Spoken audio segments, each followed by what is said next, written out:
Okay, final shot before I button her up. Coming from the back, the wire for the taillights comes down along the frame rail and comes across right here. On the next truck I'll know better, and I'll I'll tie into the taillights right here and just come straight back, and then I won't have to cross over. So that wire goes straight forward, ties into the on-off switch. The speaker wire is only taped in place right now. That goes back to the DAS Micro speaker because I don't like this speaker and I want to figure something else out. But for right now, it's going to stay there. So then on the other side, like I said, the wire from the tail light comes up to the on-off switch. Now that's just super glued on there. It's 2 pieces of metal. Super glue holds it really good. Right there on the wire from the tail lights, I have the 2 extra plugs wired in, just in parallel. One's a regular JST, that's for power for the FPV cam, and this is a mini JST or micro or whatever the heck it is. And it's for the front headlights. The front headlights come down from the cab and plug in right there. And then in the front, I'm just using the stock on-off switch, and it comes up through the bottom just like it did on the stock truck and ties directly into the ESC. And I've just got the ESC stuck down in there with a piece of servo tape. And there's the servo cable that comes back from the ESC and down to the, actually to the DAS Micro. Okay, this is actually the cable coming from the DAS Micro because the DAS Micro is right underneath here. It's directly, it fits just perfect in there. The servo is there, and then the DAS Micro fits right behind it. Then I've got the receiver. I showed you how I did the little plastic shelf to hold that.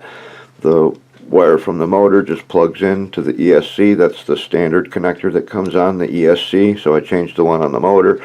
And now we're all ready, and I'll button it up, and I'll get back with you then. Okay, and if you have done your wiring correctly, the headlights, got to be careful with those. They've got to go in between the other side of this panel and the inside of the battery box in the front. Those 2 wires run just in that gap, and if they get caught up in the gap back here, you'll have alignment problems. But if you've got everything wired in the way it's supposed to be, you got plenty of room for a battery and a LVA in there. None of the wires are visible except for this one. This is the audio and video from the FPV cam, which, as you can see, is mounted in there. Alright, how many of you noticed it before I pointed it out? I still got to peel the masking tape off the back window. Okay, so now we've basically gotten back to a stock truck, and here we can play with it, which we are about to do, and then we'll get back to you. Okay, this is very, very close to finish. I'm going to remask and flat coat some areas, and then it needs to be weathered. But all I've done is I added some decals. I'm still waiting for the toe shackles. I want to change these, if it'll focus.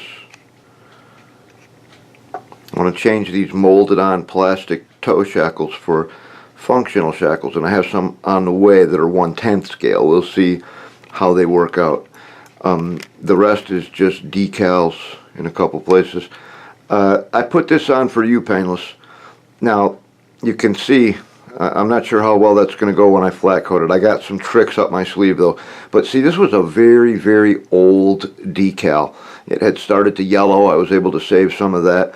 But a very good friend of mine who I have never met, who lives down south of me, kind of down the other side of Ohio somewhere, he sent me a book, a really, really cool book. And at the same time, he sent me a bunch of spare decals he had laying around. And most of these are from that envelope full of decals that he sent me. But I just tried to keep it simple, you know.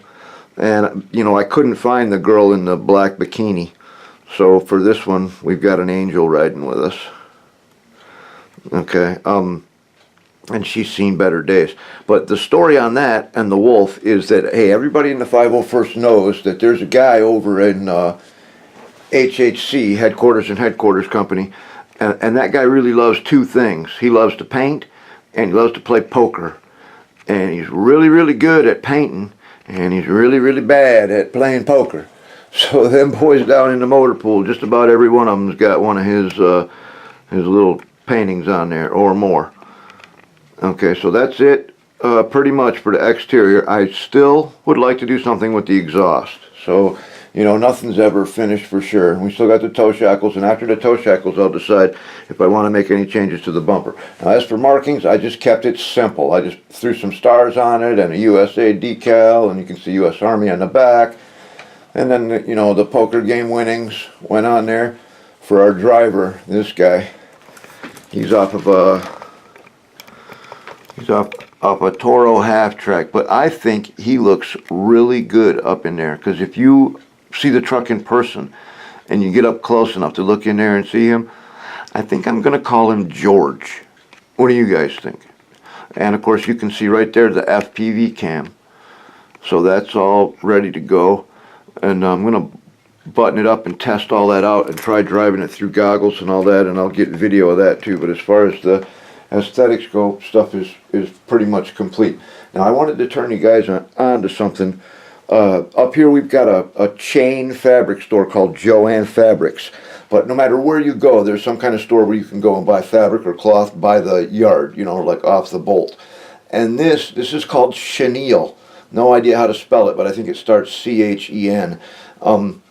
And they use it for, like, you know, chair cushions and love seats and sofas and that kind of thing. But if you turn it over, man, that stuff looks so much like canvas. It's just crazy, you know. It's the other side ain't really what we're looking for, you know. You know what though? That if you were doing like a guard shack or something like that, you could probably make that into some kind of rug, you know. Like they took over somebody's house for headquarters, and you could probably do something like that. But anyway, the point is that it makes good tarp, all right? So I could drive the truck just like this with FPV and drive it through the goggles, okay? Or I can add the light bar with this same pack and then drive at night with the goggles. Or if I want to drive without the goggles, I can take that whole package out, and the truck is complete, just like that. The FPV camera isn't really doing anything right now because the transmitter's in that package I just took out. But you can drive it around the yard or whatever, it's just like that. Just with I've got it on the Spectrum radio. So just with this radio you can, you know, bomb around the yard or whatever you want to do with it. And then you can add the pack for FPV, and then you can also add the light bar for night driving. So I'm pretty satisfied with this one. And I think we're going to call it a day on this one here. And now, I don't care if it takes me 2 days, I am going to clean this hobby room. I got a mess going on here. It's bad even for me, and you guys all know that I'm the worst, man. But I think the truck came out pretty good. I'll put a battery in it and get some video of it in action, show you how the FPV works and all that stuff, and then I'll get back with you.